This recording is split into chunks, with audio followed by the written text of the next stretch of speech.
Voilà, nous attaquons la dernière leçon de la première partie du catéchisme, les vérités que nous devons croire, avec cette leçon numéro 11 sur les fins dernières. Et après, nous passerons à la deuxième partie, tous les moyens de sanctification, la grâce, la prière, les sacrements.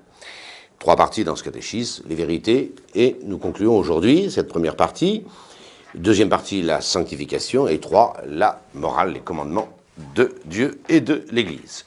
Les fins dernières, nous avons vu déjà que, par la leçon numéro 6, l'âme humaine est immortelle, parce qu'elle dépasse infiniment la matière.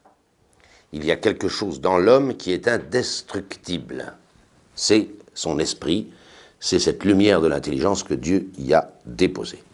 Elle est totalement spirituelle et partant indestructible, et donc de soi immortelle.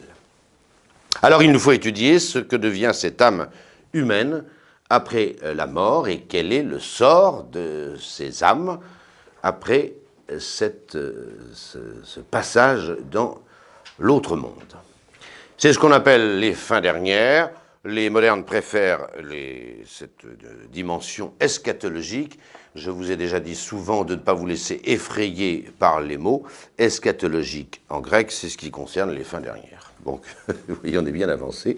Mais ça fait mieux de parler de fin eschatologique ou de l'eschatologie que de parler des fins dernières, ce qui est beaucoup plus existentiel. Et voilà. Alors nous allons voir successivement la mort. Qu'est-ce que c'est que la mort? Ce qui arrive après la mort, le jugement particulier de chaque homme, et puis les fins dans lesquelles peuvent aboutir ces âmes selon leurs mérites et leurs péchés, le purgatoire, l'enfer et le ciel. Et après, nous verrons le déroulement final, c'est toujours dans l'eschatologie, de la fin du monde, la fin des temps, mettre un peu d'ordre dans tout cela, parce que l'expérience m'a prouvé que c'était un peu souvent de la bouillie de chat dans la tête des meilleurs fidèles. Voilà, alors premièrement, la mort. Qu'est-ce que c'est que cette réalité qu'on appelle la mort? La mort, c'est une réalité métaphysique. Méta, ça veut dire au-delà en grec. La mort est une réalité qui est au-delà de la physique. C'est très important de comprendre ça. Si la mort est une réalité métaphysique, et je vais montrer en quoi, elle dépasse donc la réalité et la connaissance physique. Pourquoi disons-nous que la mort est une réalité métaphysique? Eh bien parce que nous l'avons déjà dit, l'homme c'est quoi? C'est une union substantielle d'un corps et d'une âme. Pour former un seul être, une seule substance qui existe par une seule existence. L'homme, c'est ce tout. Et c'est ce qui fait l'unité de l'homme. Mais justement, la mort vient briser cette unité substantielle de l'homme. Parce que le corps et l'âme se séparent, eh bien, c'est l'unité substantielle avec son unique existence qui est brisée. La mort est très étonnante, très étonnante. Je prends la comparaison dans le cours écrit entre deux atomes d'hydrogène et d'oxygène, deux atomes d'hydrogène et un atome d'oxygène qui forment l'eau. L'hydrogène et l'oxygène sont deux gaz et qui, combinés ensemble, à raison de 2 pour 1, forment l'eau, le produit le plus courant. Seulement, vous pouvez briser cette eau et la réduire à ces états d'oxygène et d'hydrogène.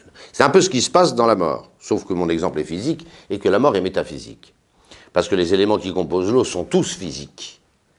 Tandis qu'il y a un des 2 éléments qui composent l'homme qui n'est pas physique, qui est spirituel. Ou qui est physique au sens des anciens, qui incluait incluait la science de l'âme dans la physique. Mais ça, c'est une autre question. Voilà. Alors, il y a une rupture, c'est-à-dire une cassure fondamentale dans l'homme. Nous avions bien dit, en parlant de l'âme, que c'était un esprit qui est fait pour être dans un corps. C'est pas un ange, un homme. Il est doué d'un esprit qui est fait pour animer son corps. Mais parce que cet esprit est un esprit, qu'il ne dépend pas, si ce n'est dans l'exercice de la matière, eh bien, il est de sa nature indestructible. Alors, c'est ce qui, justement, est délicat, c'est que la mort ne comporte pas d'approche physique. Elle a des approches physiques, mais elle n'est pas une réalité physique. Elle est une réalité métaphysique. Les remarques qui suivent, et la conséquence de ce que nous venons de dire, c'est que la seule vraie définition de la mort, c'est la séparation de l'âme et du corps. Ça, c'est une réalité métaphysique. Conséquence, première conséquence, le moment exact de la mort n'est pas connu. Il est incertain, puisqu'il n'est pas directement vérifiable dans le monde visible. Il y a la mort apparente, nous allons y revenir, et puis il y a la mort réelle. La mort réelle étant une réalité métaphysique, n'est pas immédiatement constatable par les lois de la physique, et en particulier celles de la science. Il n'existe pour nous, dans le monde scientifique, si je puis dire, que des indices physiques de la mort, réalité métaphysique. C'est ce qu'on appellera la mort apparente. Alors c'est la respiration, l'arrêt de la respiration, l'arrêt du cœur, hein, le fameux encéphalogramme plat, qui fait qu'il n'y a plus aucune tension nerveuse dans le système neuronal. Bon, on peut de là conclure à la mort, mais on conclut à la mort apparente, et non pas à la mort physique. Les gens qu'on appelle les plantes vertes, qui ont encore une vie organique, mais plus du tout de vie cérébrale, sont véritablement vivants. Ils sont totalement vivants. Ils n'exercent plus les facultés intellectuelles et spirituelles, mais ils sont vivants, comme vous, c'est moi, pour l'instant. Et donc, et conséquence, c'est qu'on peut encore s'occuper de leur âme, parce qu'elle est là. Elle est là, leur âme. Et on peut donner les sacrements sous condition, mais à quelqu'un qui est dans un état de mort clinique. Ça n'est pas du tout la mort métaphysique, ce n'est pas la mort simplicitaire. Quel est le seul indice absolument certain de la mort? C'est la décomposition du corps. Parce que là, il est bien évident qu'il n'y a plus de tout substantiel entre l'âme et le corps. Puisque les éléments du corps ne sont plus, j'allais dire, unifiés et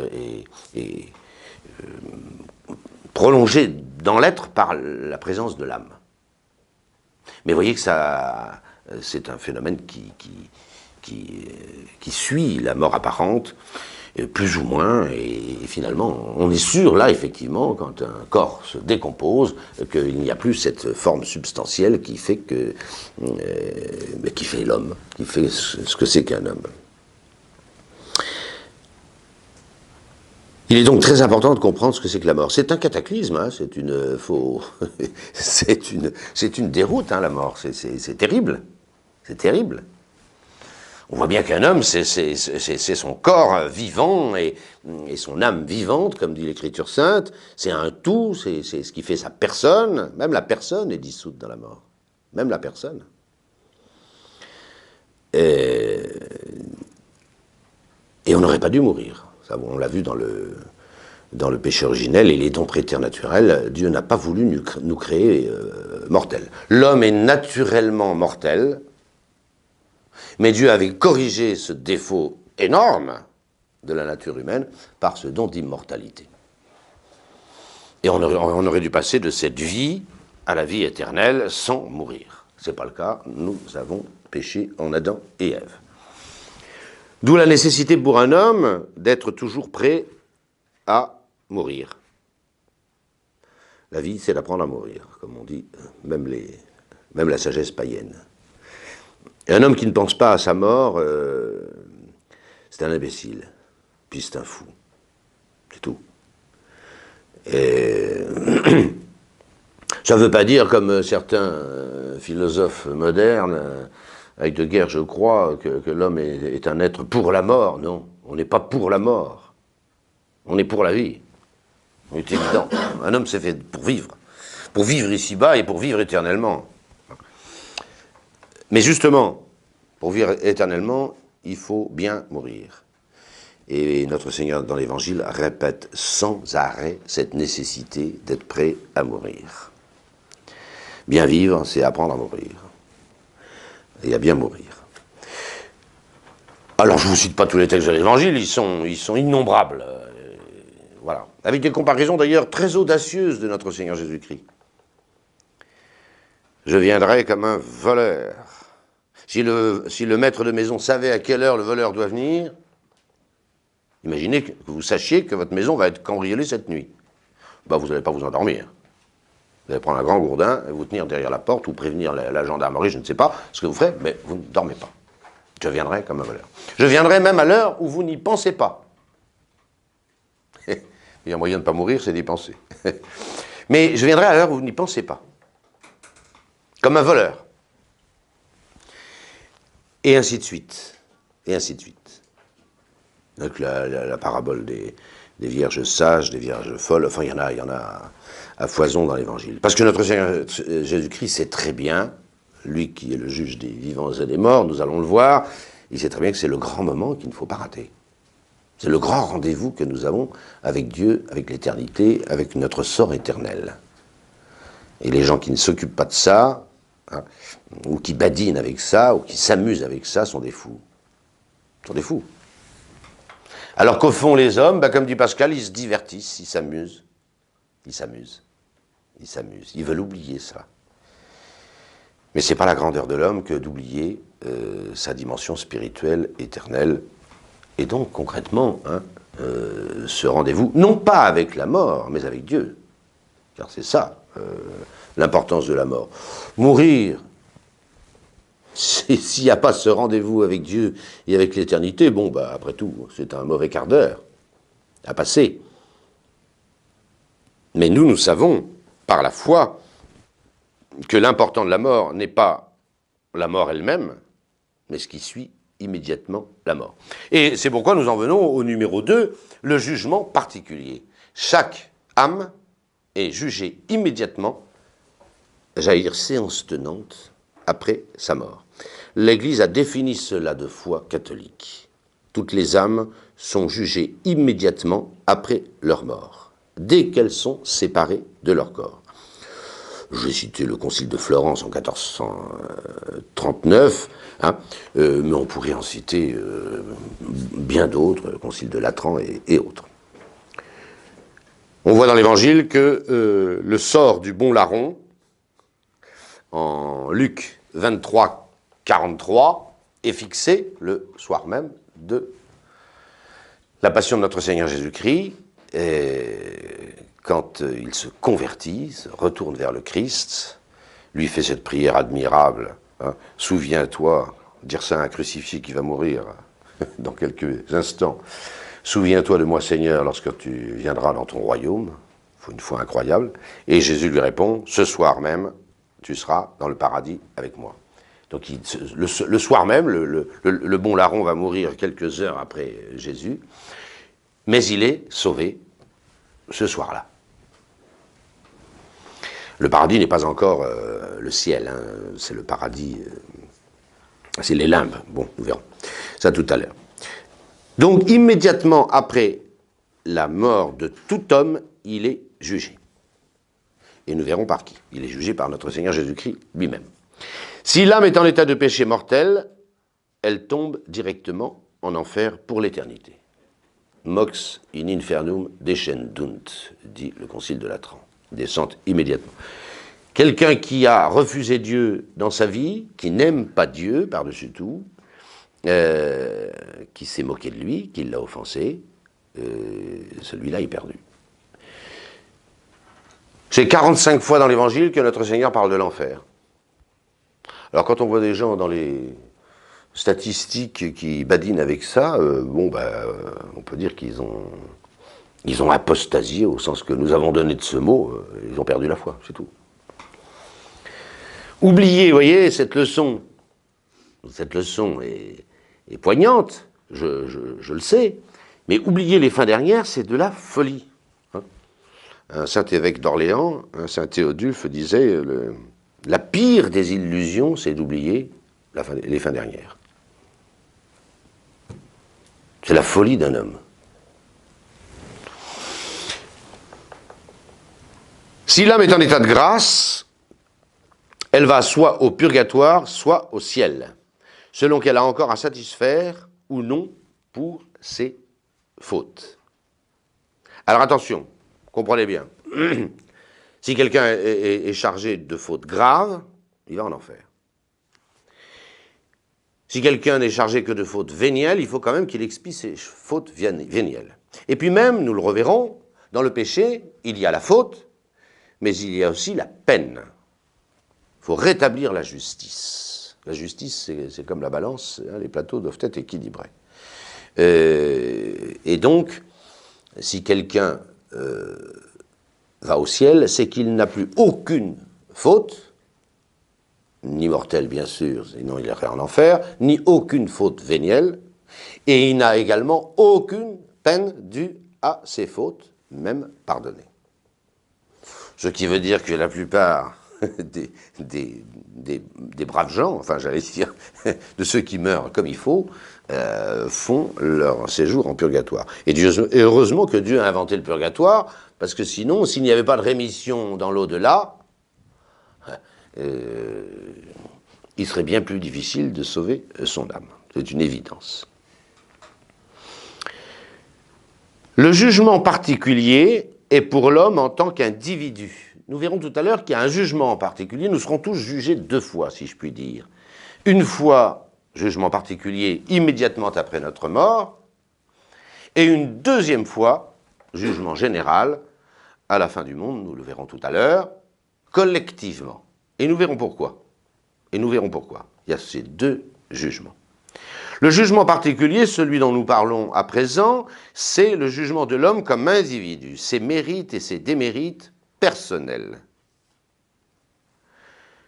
Il y a donc, juste après la mort, une illumination, qui n'est pas la vision de Dieu, sinon on serait au ciel. Il y a une illumination de tout homme après la mort. Il se confronte à la vérité qui est la sainteté de Dieu.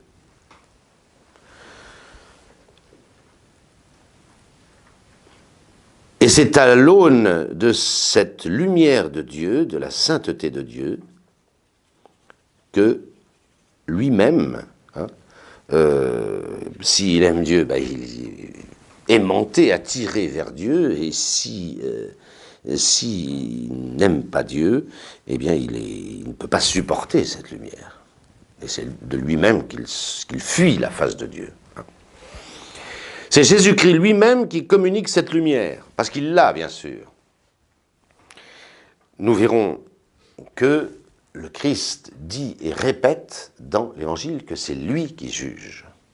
Et nous le savons déjà.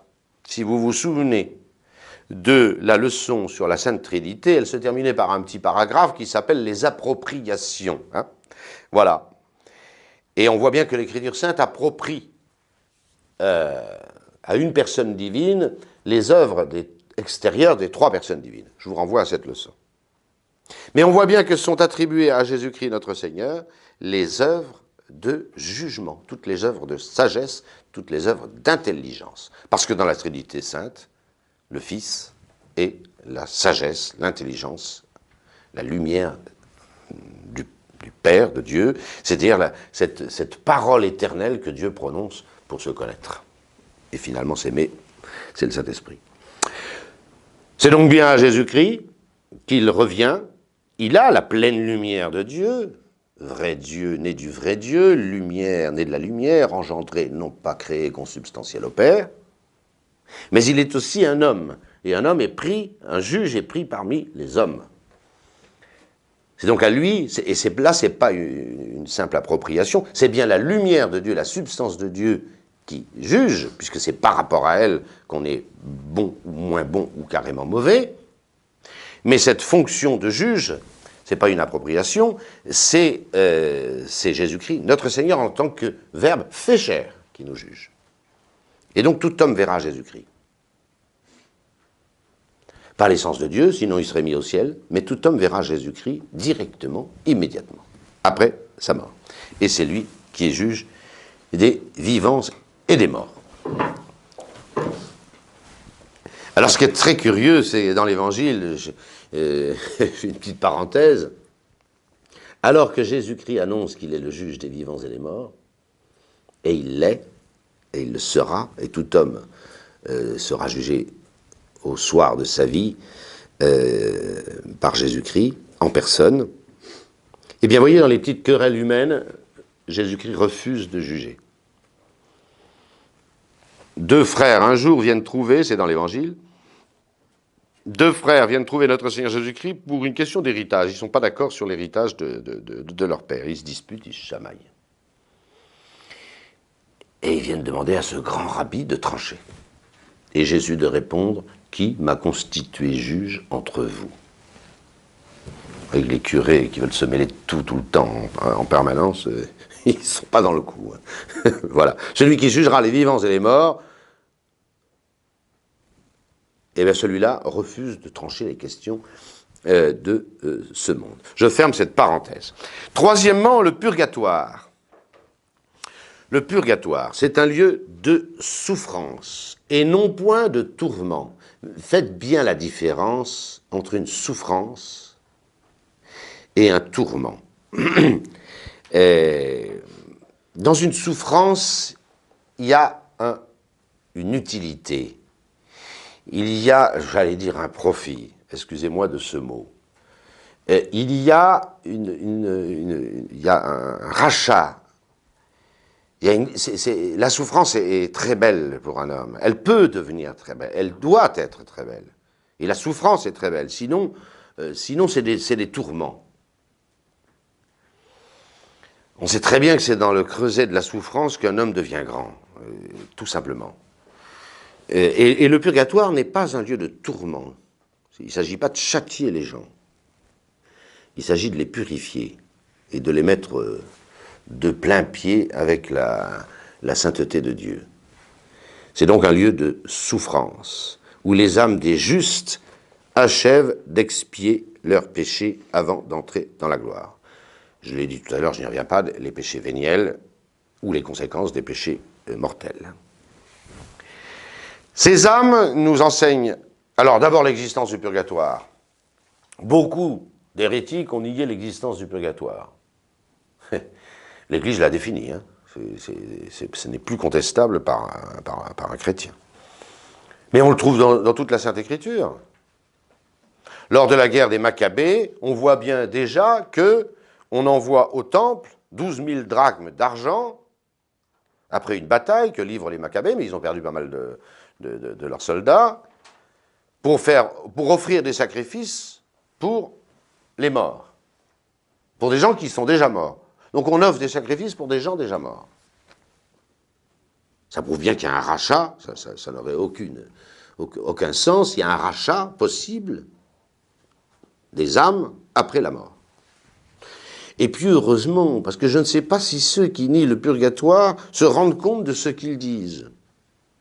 Ou bien ils disent que tout le monde est saint, mais complètement saint pour paraître immédiatement devant Dieu en toute limpidité. Vous savez, les gens qui pensent être au diapason et à la hauteur de la sainteté de Dieu, comme ça,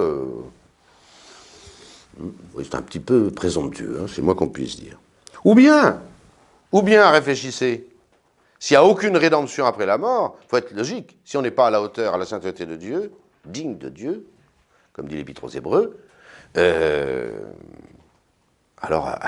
qu'il n'y ait pas de rédemption possible, on enverrait tout le monde en enfer. Et ces gens qui sont très irénistes, qui ne veulent pas de purgatoire, finalement, s'ils étaient logiques, ils enverraient la plupart des gens en enfer. Vous voyez bien l'incohérence de l'hérésie. Ces âmes, précisons, les choses sont des âmes saintes. Elles sont dans la grâce de Dieu. Elles aiment Dieu par-dessus tout. Elles font partie de l'Église. L'Église, pas encore triomphante, plus militante, puisqu'ils ont quitté la terre, mais font partie du grand corps de notre Seigneur Jésus-Christ et l'Église. Leur peine est double. Leur peine est double. Pourquoi la peine du péché est toujours double? Parce que le péché, c'est deux choses, si on regarde bien. Et on aura l'occasion de le redire quand on parlera du sacrement de pénitence et de la rémission des péchés. Qu'est-ce que fait le pécheur? La première chose qu'il fait, la plus grave, c'est qu'il se détourne de Dieu. Il fuit de devant Dieu. Il prend une autre direction, un autre chemin que celui de Dieu. Et pourquoi il fait ça? Pour se convertir, comme dit l'Écriture sainte et les théologiens, vers la créature. Il préfère autre chose que Dieu. Donc il se détourne de Dieu et il fait d'une chose dérisoire, ça, comme si c'était sa fin. Il prend une chose et il la met à la place de Dieu. Donc il se détourne de Dieu et se convertit, se tourne vers une créature. Prenons évidemment un exemple très manifeste, l'idolâtrie. Le monde antique a été recouvert par l'idolâtrie. Les hommes ont adoré tout et n'importe quoi. Chapitre 1er de l'Épître aux Romains, à relire attentivement. On voit bien que les gens se sont détournés de Dieu et se sont tournés vers des idoles. Et comme dit le psaume sans arrêt, hein, ils se sont prosternés devant l'œuvre de leurs mains. Hein. Voilà. Alors il y a une double peine. La peine, vous avez préféré Dieu, vous avez préféré une créature à Dieu, eh bien il y a une double peine dans ce détournement. Il y a la peine qui fait que vous êtes séparés de Dieu, privés de Dieu.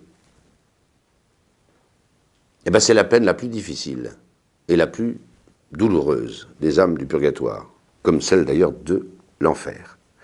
Saint Thomas va jusqu'à dire que la plus petite peine du purgatoire est certainement supérieure à la plus grande de la terre. Pourquoi? Parce que sur terre, se séparer de Dieu, on ne voit pas ce que ça fait. On ne le voit pas, on ne le sent pas, on ne le ressent pas. Alors c'est terrible d'être séparé de Dieu. Si nous savions combien Dieu est grand et bon et saint et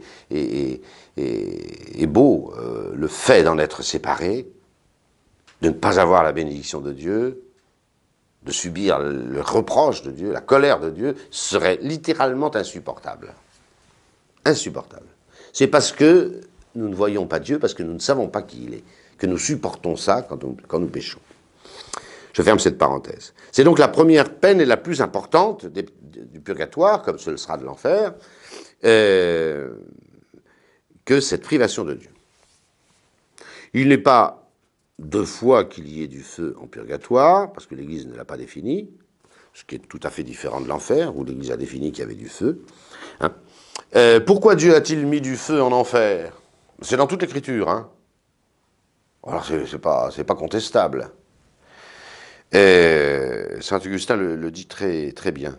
Parce que précisément nous ne savons pas ce que c'est que d'être privé de Dieu,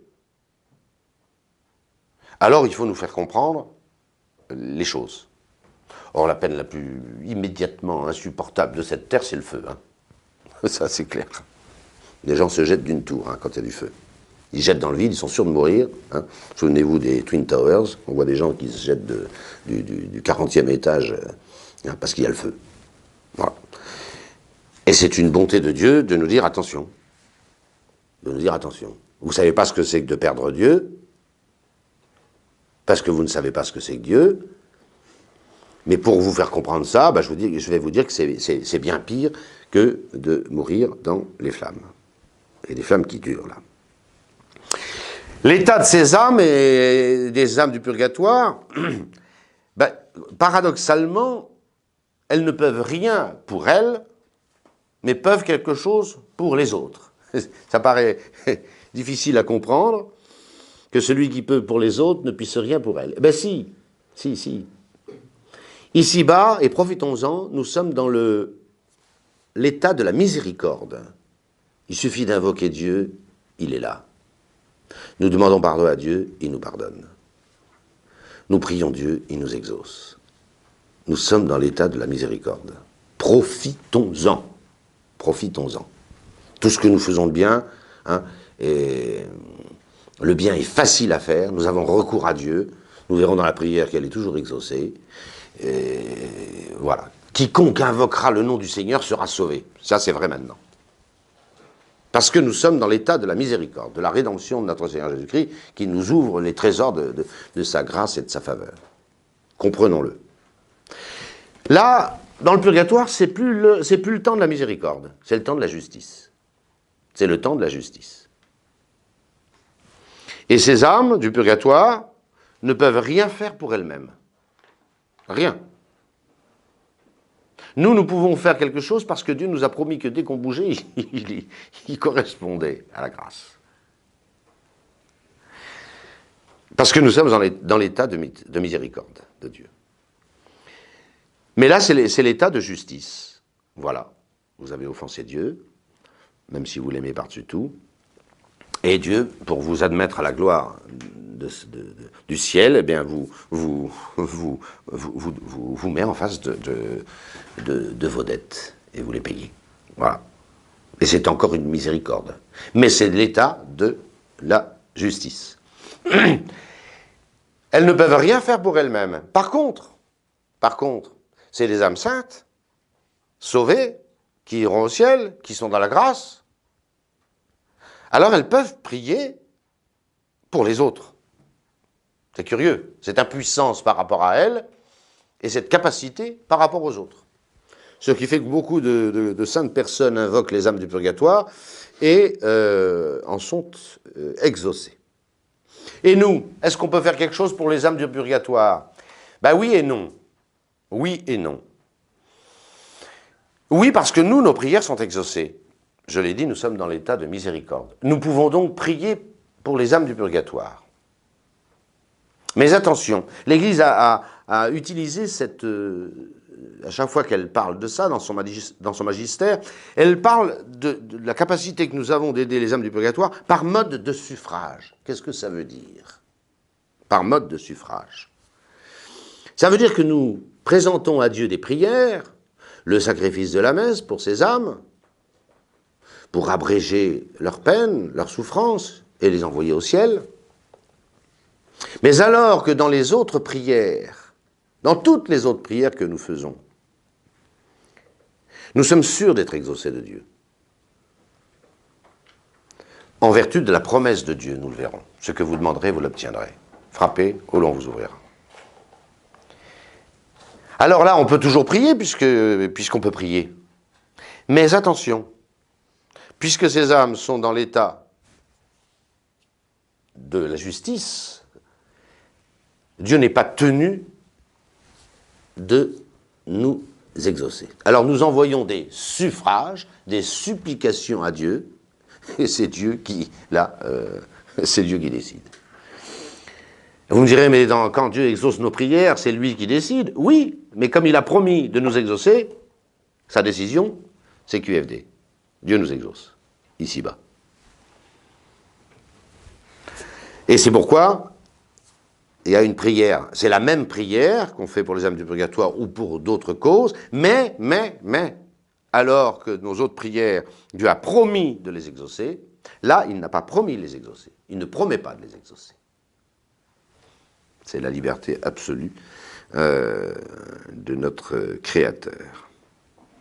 Tout est suspendu à la miséricorde de Dieu pour les âmes du purgatoire, précisément parce qu'elles sont dans l'état de la justice. Et nous en arrivons ainsi à l'enfer, l'enfer éternel. Alors, comme j'ai dit que le purgatoire était un lieu de souffrance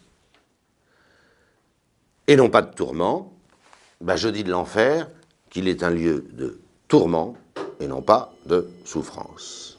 L'inverse. Il s'agit ici, il n'y a pas d'espérance dans l'enfer, comme il y en a en purgatoire. J'allais dire, la vertu dominante du purgatoire, ce doit être l'espérance. Mais dans la Divine Comédie de Dante, bon, c'est pas un lieu théologique, je suis d'accord, mais au fronton de l'enfer est marqué « Vous qui rentrez ici, laissez toute espérance ». Voilà. Tandis que la souffrance est chargée d'espérance, elle est salutaire, le tourment est vindicatif, sans espoir et terrible. Où les âmes des damnés sont torturées pour l'éternité avec les démons. L'enfer a été créé par Dieu. C'est dans l'Évangile de façon expresse. Ouais. Allez, maudit au feu éternel qui a été créé pour le diable et ses mauvais anges. C'est Dieu qui a créé l'enfer. Nous verrons pourquoi, tout à l'heure. L'enfer est un mystère. Hein. Et nous l'avons déjà dit, il n'y a de mystère que là où il y a Dieu. C'est tout. Le seul mystère, c'est Dieu. Son infinité. Son être infini et sans rivage, sans limite. Alors ça, c'est le mystère, c'est le mystère, c'est le mystère. Les mystiques appellent Dieu, c'est incroyable, hein. Les mystiques appellent Dieu la grande ténèbre. Et pourtant, saint Paul dit, Dieu est lumière. Et il n'y a pas en lui l'ombre, une ombre d'obscurité. Mais quand un homme s'approche de Dieu, Dieu est tellement grand, tellement immense, tellement infini, tellement parfait, tellement...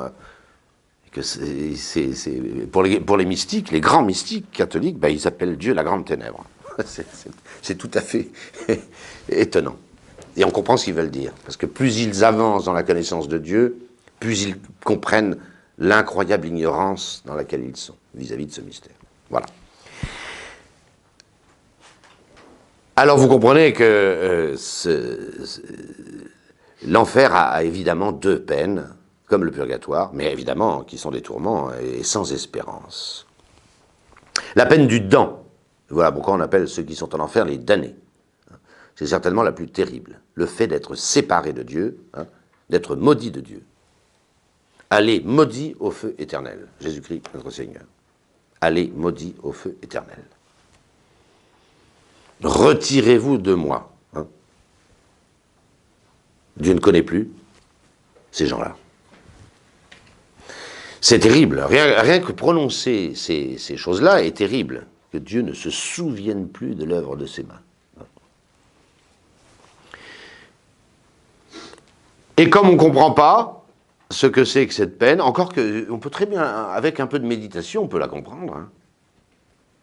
Imaginez que vous n'ayez plus possibilité de recourir à Dieu. Rien que d'y penser, ça vous met la chair de poule. Faites cette méditation, faites-la. Imaginez que vous n'ayez plus possibilité de recourir à Dieu. C'est pas la peine de s'adresser à lui, il ne vous écoute plus. C'est en vain. Vous avez péché, c'est sans solution. On n'est pas dans cet état, nous. On n'est pas. Nous, il suffit de recourir à Dieu, il est présent, immédiatement. C'est comme ça maintenant. Et encore une fois, profitez-en bien. Voilà. Et comme cette peine du damn, cette damnation, Dieu n'écoute plus ces gens-là. Hein. Ben nous ne la comprenons pas. Eh bien, Dieu a mis du feu en enfer. Parce que le feu, on comprend. Hein. Tout simplement. Et c'est une miséricorde de Dieu que d'avoir mis du feu en enfer, comme dit saint Augustin. Parce que moi, les hommes comprennent. Les hommes comprennent. Ceux qui veulent comprendre, comprennent. On peut toujours se moquer de Dieu, hein, on peut toujours nier... même, c'est curieux d'ailleurs, parce que même les païens, les civilisations les plus tordues, les plus éloignées de la vérité, ont toujours imaginé un enfer, et avec du feu.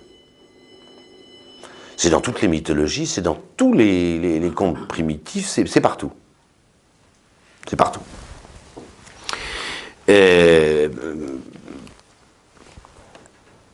Parce que on voit bien que refuser la vérité, la lumière, la splendeur, la grandeur du Créateur, ça peut pas se faire sans casse.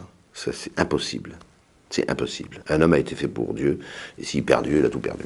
Il y a pas de... L'enfer est évidemment éternel. Alors, quand on a compris un tout petit peu ce que c'est que le temps, c'est une vérité, j'allais dire, limpide. Est éternel, ce qui est hors du temps. Donc il n'y a plus de temps. Et s'il n'y a plus de temps, bah, c'est éternel.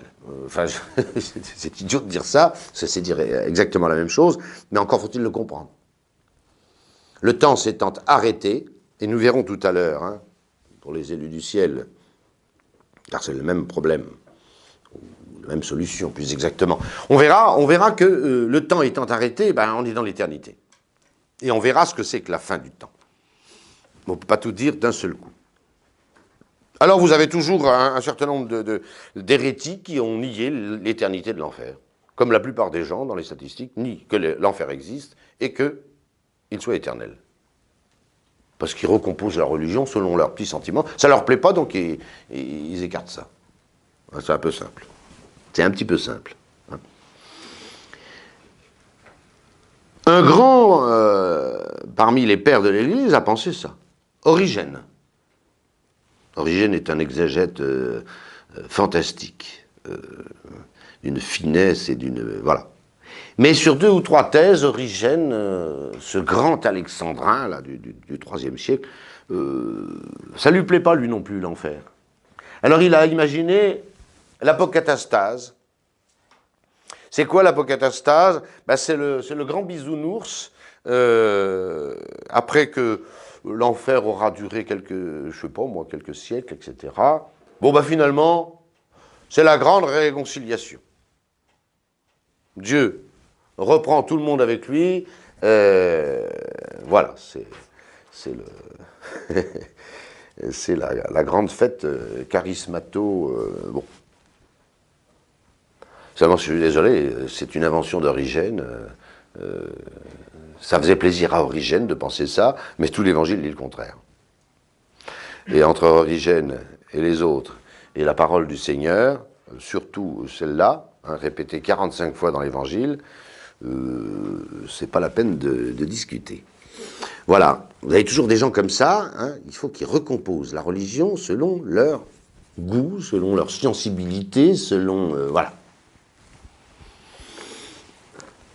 À chaque fois qu'il parle de l'enfer, hein, Jésus-Christ dit qu'il est éternel. Allez au feu éternel. Le feu inextinguible, dit saint Jean-Baptiste. Et ainsi de suite, et ainsi de suite. Et notre Seigneur, pour nous montrer l'horreur de l'enfer, car Jésus-Christ a le sens de l'image et de la métaphore, mais plus que personne ne l'a jamais eu, comme homme. Hein. Il a utilisé une comparaison pour bien faire comprendre le côté terrible de l'enfer. Il y avait à côté de Jérusalem une immense falaise, hein, débouchant sur une vallée qu'on appelait la Géhenne. Et c'est là que, avec des grandes planches, pour ne pas les toucher, on poussait les corps des lépreux, et parce qu'on ne pouvait pas les enterrer, et il ne faut pas s'approcher d'un lépreux, sinon vous attrapez la lèpre. Alors, donc vous imaginez un peu ce spectacle de la lèpre. Hein. Ce sont des corps qui sont poussés avec des grandes planches, des corps morts, des cadavres, lépreux, et qu'on laisse pourrir au soleil sans sépulture. Voilà. Alors le sens de la métaphore, hein, et Jésus parle de la géhenne de feu. Voilà. Et on voit bien hein, qu'à chaque fois que notre Seigneur détourne les hommes d'un péché grave, ben, il montre immédiatement la conséquence de ce péché. Et la conséquence de ce péché, c'est le risque de perdre son âme dans la géhenne de feu.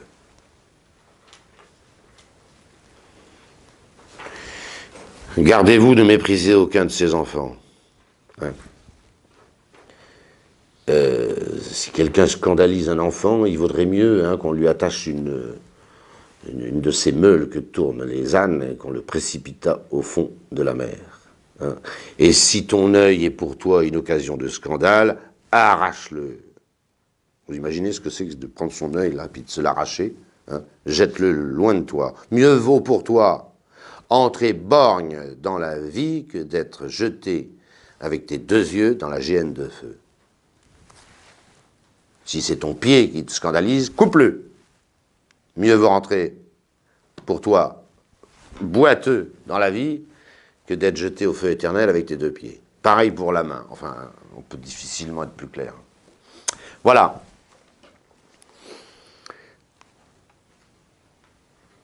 L'enfer est un mystère, je l'avoue. Je ne comprends pas plus l'enfer que vous. Hein. Il est un mystère pour tout le monde. Aurait compris l'enfer celui qui aurait compris la grandeur, la beauté, la sainteté de Dieu. Et comme personne n'a compris ça, personne ne peut comprendre l'enfer. Et voilà pourquoi on recompose la théologie catholique selon ses goûts. Seulement c'est faux. Ce qui mérite l'enfer, c'est de se moquer de Dieu. Hein? Comme dit saint Paul, de Dieu, on ne se moque pas. Ce que l'homme aura semé, il va le récolter. On récolte toujours ce qu'on sème. Hein? On offense Dieu. On ne sait pas ce que c'est que d'offenser Dieu. On ne sait pas. On ne sait pas ce que c'est que d'offenser Dieu. C'est pourquoi d'ailleurs on en prend tellement à son aise. Si on savait ce que c'était, personne ne pécherait. Si on savait ce que c'était que d'offenser Dieu, on ne pécherait pas. On ne pécherait pas. Alors comment voulez-vous qu'on comprenne le châtiment de se détourner de Dieu si on ne comprend pas ce que c'est que se détourner de Dieu? Ah, c'est incompréhensible. C'est incompréhensible. C'est évident, et ce sera toujours incompréhensible. On peut le méditer, on peut l'approcher, on peut essayer de le comprendre un peu, ce que nous faisons aujourd'hui, mais on ne peut pas se dire je sais ce que c'est que d'offenser Dieu, et donc je comprends très bien que la conséquence de cela soit terrible. Non, on ne peut pas comprendre ça. Voilà. Il y a quelque chose d'infini dans le péché, dit saint Thomas d'Aquin. S'en prendre à Dieu, directement, comme ça, contester avec Dieu, récuser Dieu. Il y a quelque chose d'infini, mais c'est clair, parce que Dieu est infini. Parce que Dieu est infini.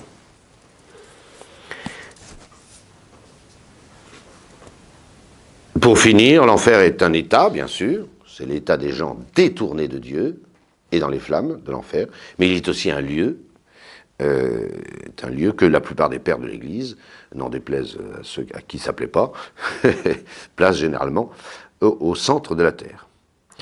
Voilà. C'est comme ça, je n'ai pas de foi, mais c'est l'enseignement commun des pères de l'Église. Voilà, il faut rappeler l'enfer. Il faut rappeler l'enfer. La religion n'est pas une grande kermesse. C'est pas la grande kermesse, c'est pas la grande fête, c'est pas le grand bisounours. Il y aura des résultats, et de Dieu ne se moque pas. Ce que l'homme aura semé, il le récoltera. Celui qui sème, dans la corruption récoltera de la corruption. Voilà. Et celui qui sème selon l'esprit récoltera de l'esprit la vie éternelle. Bon, c'est tout. Parlons du ciel maintenant. Nous ne sommes pas faits pour l'enfer, hein. Nous sommes faits pour le ciel. C'est clair. C'est la volonté de Dieu que tous les hommes soient sauvés. On n'est donc pas fait pour l'enfer. Mais il existe. Parlons du ciel. Là aussi, le ciel est aussi difficile à comprendre que l'enfer. Aussi difficile. Alors on peut le définir comme ça, j'ai pris la définition du catéchisme pour les enfants, c'est un lieu de bonheur où les justes voient Dieu face à face et en jouissent pour l'éternité. Bon.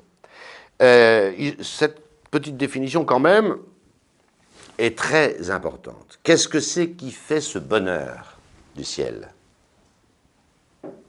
C'est pas le paradis d'Allah, hein, que je n'ose même pas décrire tellement Tellement c'est un lupanar absolu. Bon, mais ce qui fait la béatitude du ciel, c'est la vision de Dieu. Voir Dieu. C'est le rêve absolu de tout homme. C'est de voir Dieu. Et ce que Dieu a imaginé, c'est de nous rendre capables de le voir.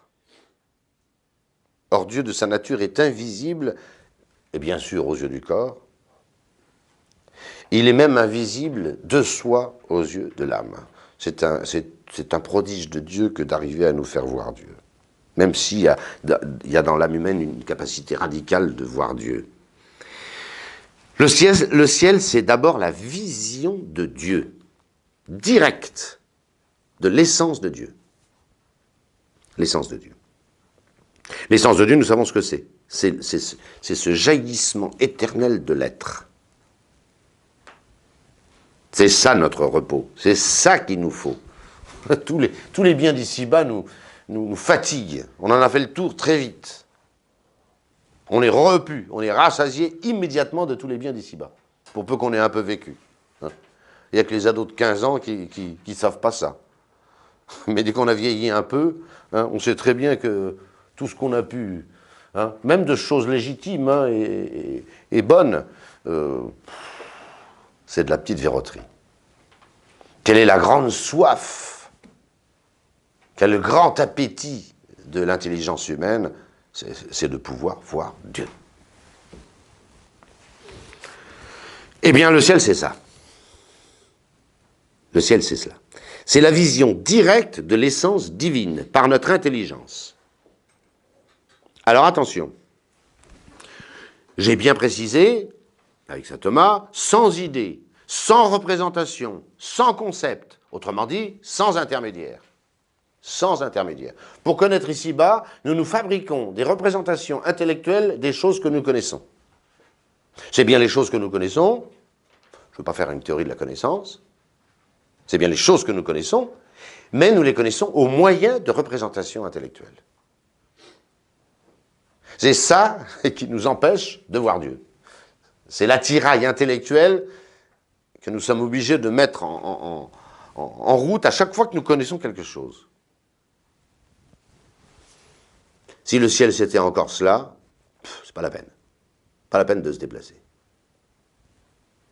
Ce qu'il nous faut, et ce que Dieu a prévu, c'est une vision immédiate, j'allais dire un branchement immédiat de notre intelligence, notre capacité infinie de connaître, sur la totalité de l'être qui est l'être divin, l'être de Dieu. C'est une vision, le ciel.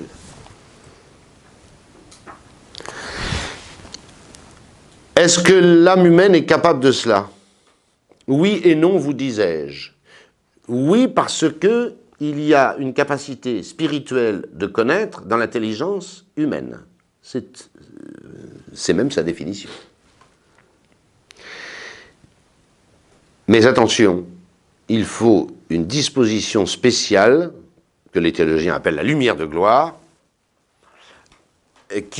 parce que l'intelligence humaine connaît au moyen de concepts. Elle est faite comme ça. Elle se fabrique des idées pour connaître. Or, on ne veut pas d'idées ici. Il n'en faut pas. On ne veut plus de représentation.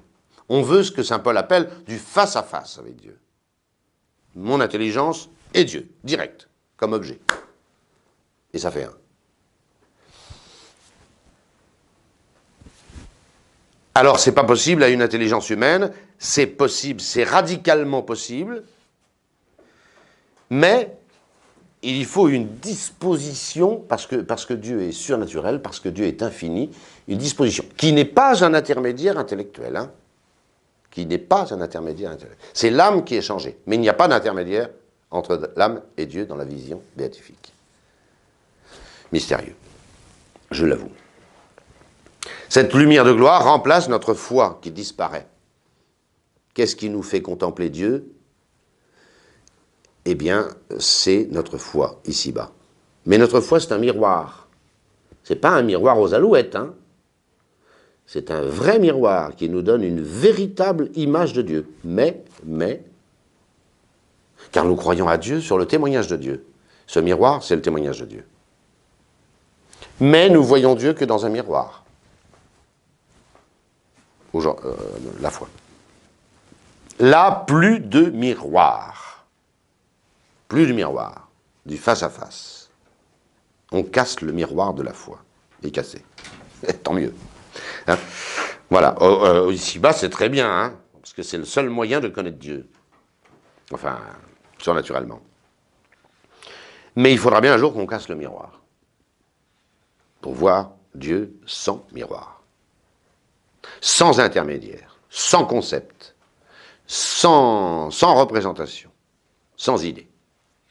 Lui-même. Tel que. Voilà. C'est ça le ciel.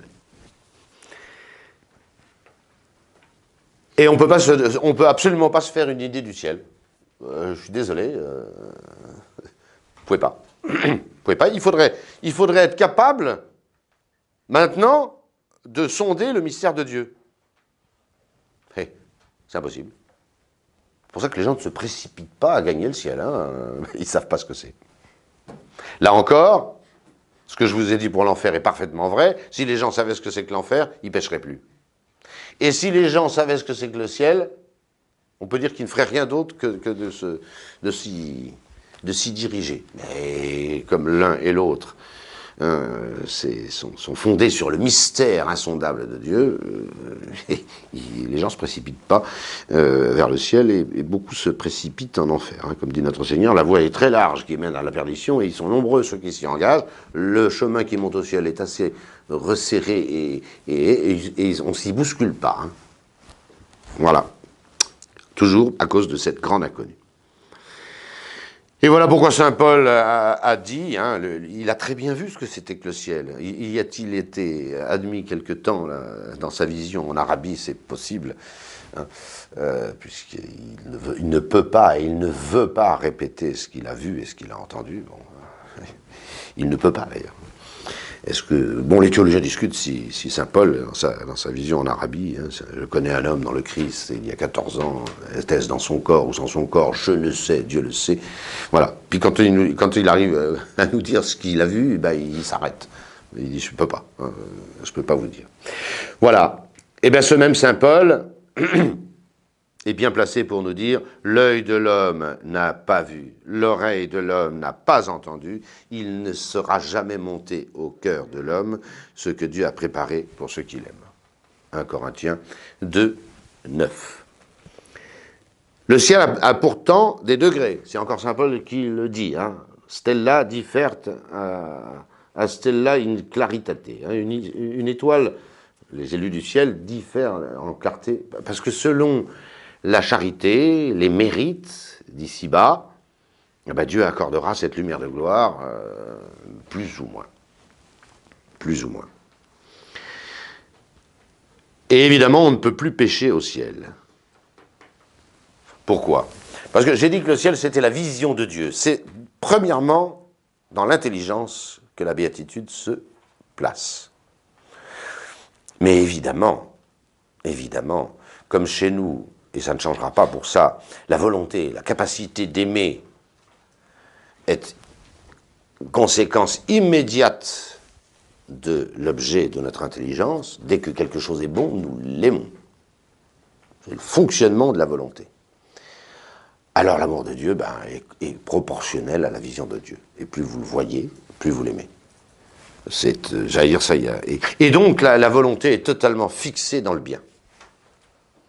Si la volonté est fixée dans le bien, il n'y a plus moyen de pécher. Plus moyen. Vous voyez, distinguez bien le paradis terrestre où Adam et Ève ne voyaient pas Dieu. Même s'ils étaient très proches et très amis avec lui, ils ne voyaient pas Dieu, sinon ils n'auraient jamais péché. Du ciel où on voit Dieu.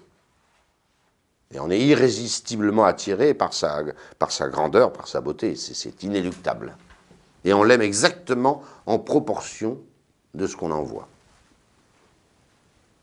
Et on voit en proportion de cette lumière de gloire, qui est elle-même en proportion de la charité qu'on a en mourant. Le temps s'est arrêté. Mais je vais y revenir sur le temps qui s'arrête dès qu'un homme meurt, il sort du temps. Nous allons voir pourquoi. Alors voyons un petit peu, pour finir cette séance eschatologique, ben comment ça va se passer à la fin, puisqu'on est en plein dans le sujet. Hein. Voilà, là on a vu un petit peu ce qui allait arriver à chaque homme, et puis maintenant on va voir ce qui va arriver à l'ensemble du monde et de tous les hommes. Et c'est notre dernière partie, le jugement général. Alors j'aime bien remettre un peu de chronologie. Tant que le temps n'est pas arrêté, il y a une chronologie. La palisse en dirait autant.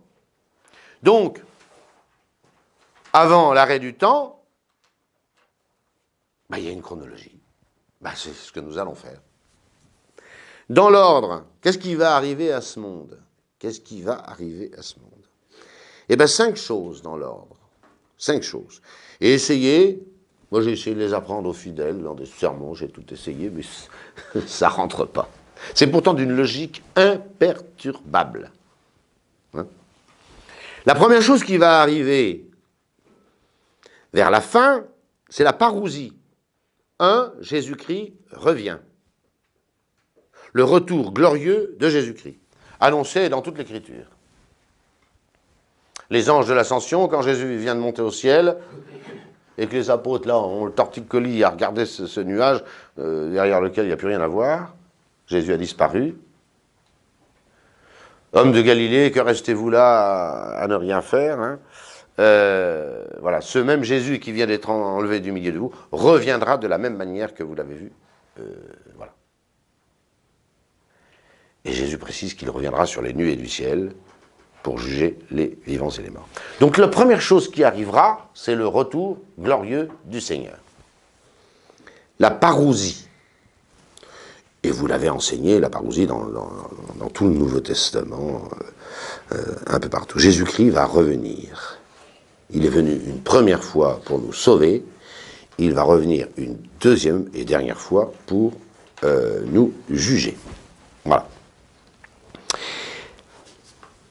Alors, moi, je donne la chronologie, mais je ne donne pas le calendrier. Hein. Tous ceux qui vous hein, et Jésus l'a dit, et il a tout dit. Hein, on vous dira, le Christ est là, n'en croyez rien.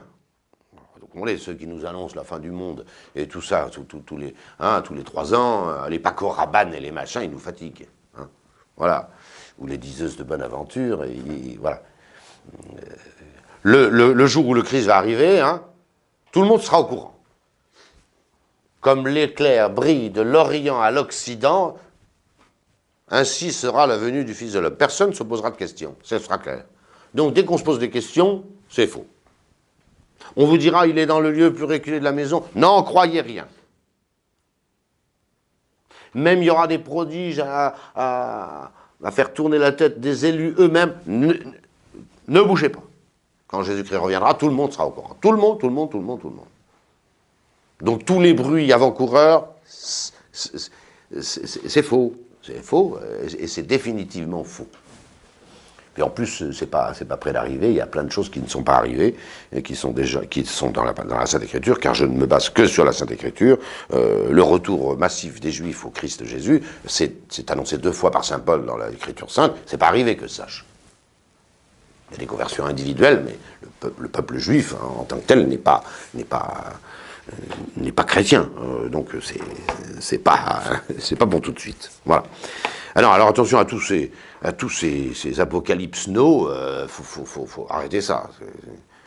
C'est un ridicule. Voilà. Mais par contre, nous avons le droit de savoir, puisque l'Écriture sainte nous le dit, qu'est-ce qui va se passer dans l'ordre. 1, la parousie. Jésus arrive sur les nuées du ciel, avec une grande puissance et une grande majesté, avec tous ses anges, etc. Voilà, première chose. Deuxième chose, on est toujours dans le temps, puisque le temps n'est pas fini. Donc, c'est chronologique. La deuxième chose, c'est la résurrection de la chair. L'heure vient, je cite notre Seigneur Jésus-Christ, l'heure vient où tous ceux qui sont dans les sépulcres, écoutez bien ça, l'heure vient où tous ceux qui sont dans les sépulcres entendront la voix du Fils de Dieu. C'est très rare que Jésus-Christ s'appelle le Fils de Dieu dans l'Évangile. Il s'appelle toujours le Fils de l'homme. Et là, il ne dit pas « l'heure vient où tous ceux qui sont dans les sépulcres entendront la voix du Fils de l'homme ». Et il dit « tous ceux qui sont dans les sépulcres entendront la voix du Fils de Dieu. Et ils en sortiront tous. Tous. Toute chair va ressusciter. Tous. Depuis Adam et Ève jusqu'au dernier nourrisson de la parousie, tout le monde va ressusciter. Il y en a même, dit saint Paul, qui ne mourront pas. Ils ne mourront pas. Parce que quand Jésus-Christ reviendra, ils seront en bonne santé. Voilà. C'est dans saint Paul. Jésus-Christ va ressusciter tous les morts, tous ceux qui sont dans les sépulcres. Les autres, ce n'est pas la peine de les ressusciter, ils sont encore vivants. Ils entendront la voix du Fils de Dieu, et ils s'en sortiront de ces sépulcres. Ceux qui auront fait le bien pour une résurrection de vie, ceux qui auront fait le mal pour une résurrection de mort. Donc, 1, la parousie, 2, la résurrection de la chair. Et c'est Jésus-Christ qui fait, qui accomplit ce miracle qui est certainement un des plus éclatants après la création. Hein. Je ne vois pas qu'il y ait une chose plus étonnante que ce miracle-là.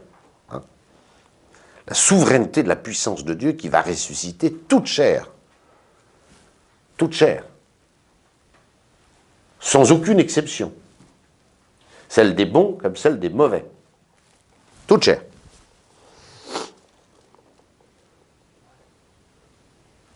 Et nous savons que Jésus-Christ peut faire ça.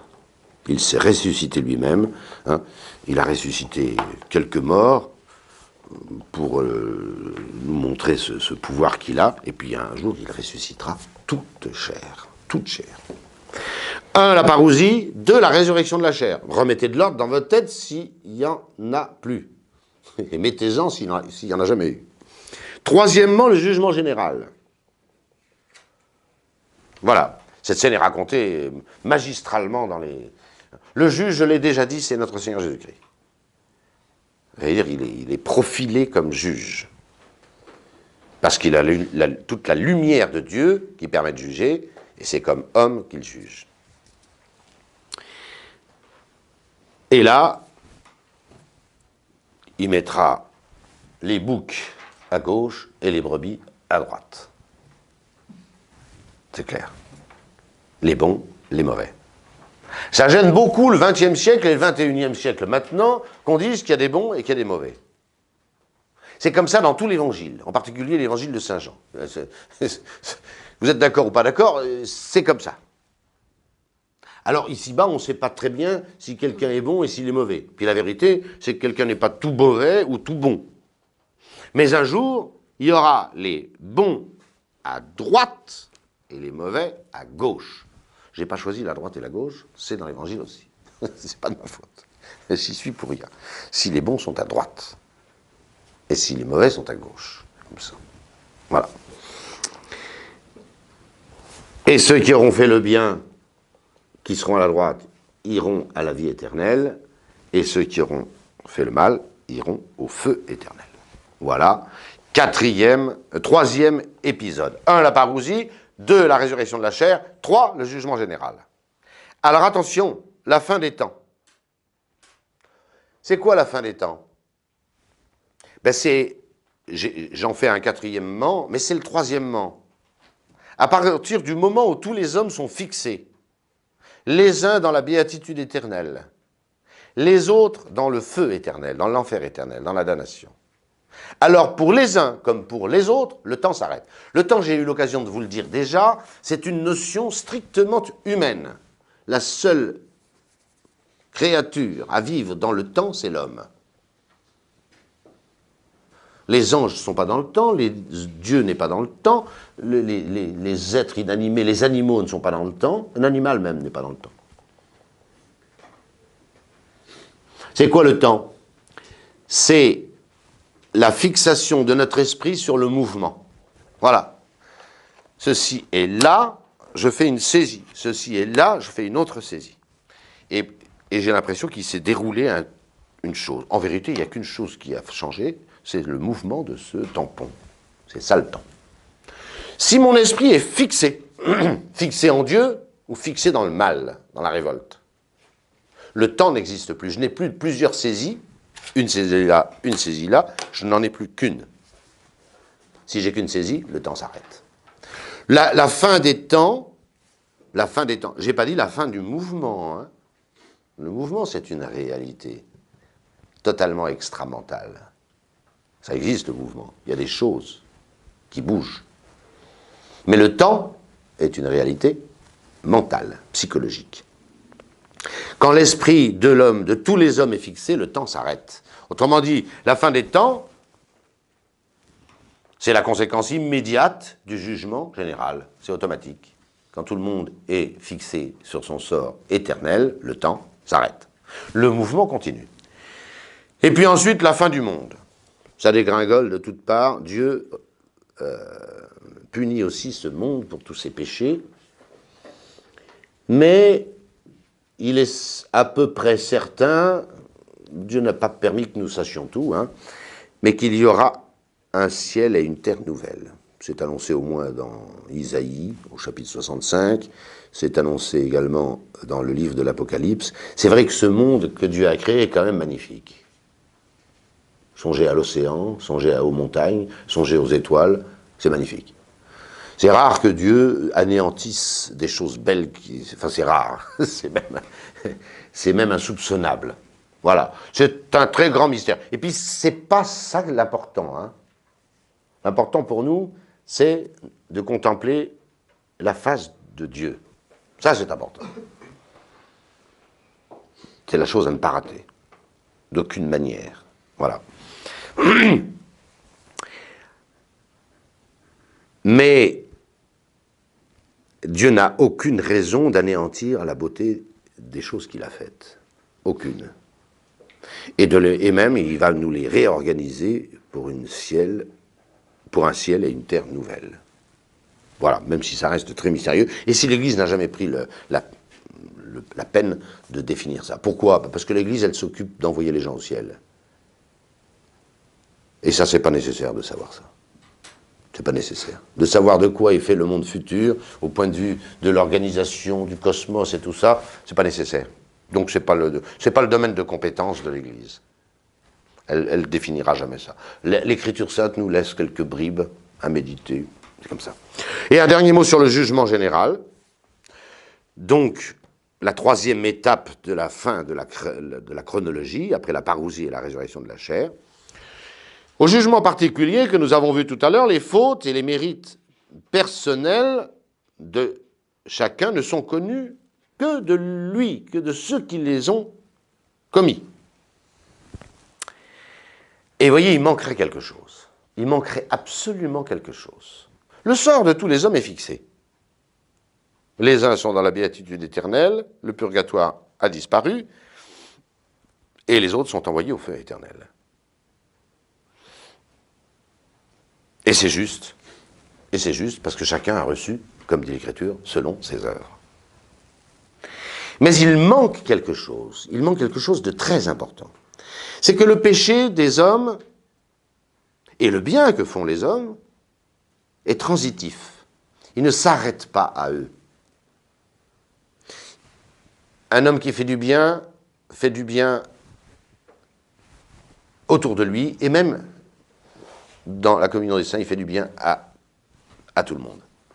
Un homme qui fait le mal ne fait pas seulement du mal qu'à lui, il en fait aussi aux autres. Pas seulement les gens qu'il a volés, escroqués, tués, pillés, torturés et violés. C'est pas de ça que je parle, seulement. C'est vrai. Mais en soi, hein, la déchéance des hommes est transitive. Voilà. Je ne parle pas d'une communion des saints à l'envers. Hein. Je ne suis pas fou. Hein. Mais voyez le côté transitif du péché. Le côté transitif. Vous avez des gens qui ont assassiné d'autres gens, tué, déshonoré, pillé, et beaucoup d'autres crimes qu'on n'ose même pas nommer. Eh bien, il est souverainement... Ce que font les procès des hommes, le procès de Dieu le fera. Hein. On met en présence, dans un procès aux assises, et l'assassin, non pas la victime parce qu'il est mort, mais les autres. Ou si c'est des histoires de pédophilie, ben on met les gens en présence. Ou de viol, on met les gens en présence. Pour que l'un comprenne ce qu'il a fait à l'autre. Ça, Dieu le fera. C'est une des premières, c'est la première raison. Punir et récompenser publiquement le bien. Parce qu'il y a quelque chose de transitif dans le bien comme dans le mal. Ça débouche sur les autres. Et la vraie justice, une bonne justice, une justice complète, une justice en plénitude, doit se faire en public. Et Dieu fera la justice en public. Alors vous voyez, il n'y a pas besoin, parce qu'il y a déjà eu, il n'y aurait pas eu besoin pour fixer le sort de chaque homme. Vous avez compris, je passe. Deuxièmement, il y a un grand condamné de l'histoire qu'il faut réhabiliter. Je tiens beaucoup à cette raison. Hein. Jésus-Christ, il est passé une fois sur terre et il reviendra. Son passage sur terre est une humiliation épouvantable. Épouvantable. Il l'a voulu, il l'a fait, mais c'est une injustice cruelle. Pas seulement sa naissance, à la crèche, pas seulement sa vie, dans la solitude, dans le silence de Nazareth, pas seulement les contradictions qu'il a subies, pas seulement, j'allais dire, pas seulement la passion qu'il a subie, terrible, mais même sa résurrection.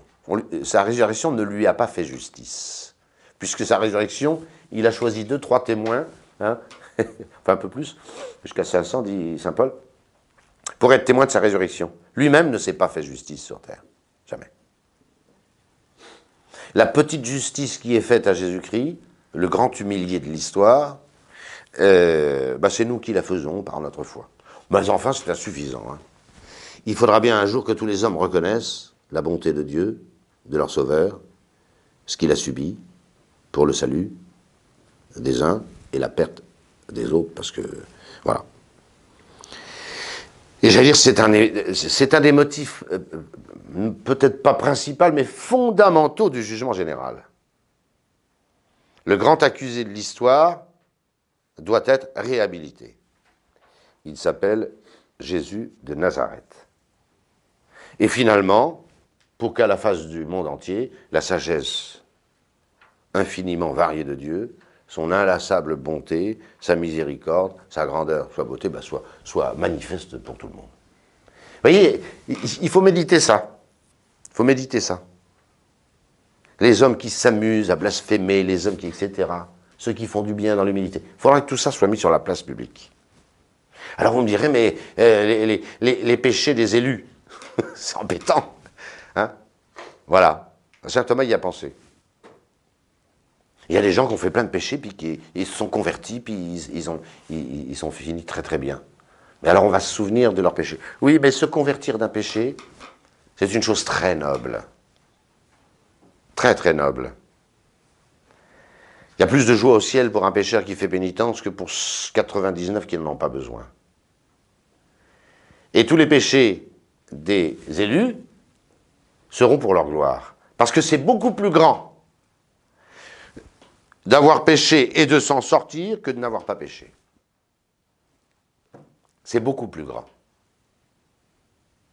Et Dieu le sait. Donc, les élus n'auront rien à risquer d'un déshonneur de leurs péchés pardonnés. Et nous non plus, si nous sommes du bon côté, tâchons de nous y donner rendez-vous. Je vous remercie.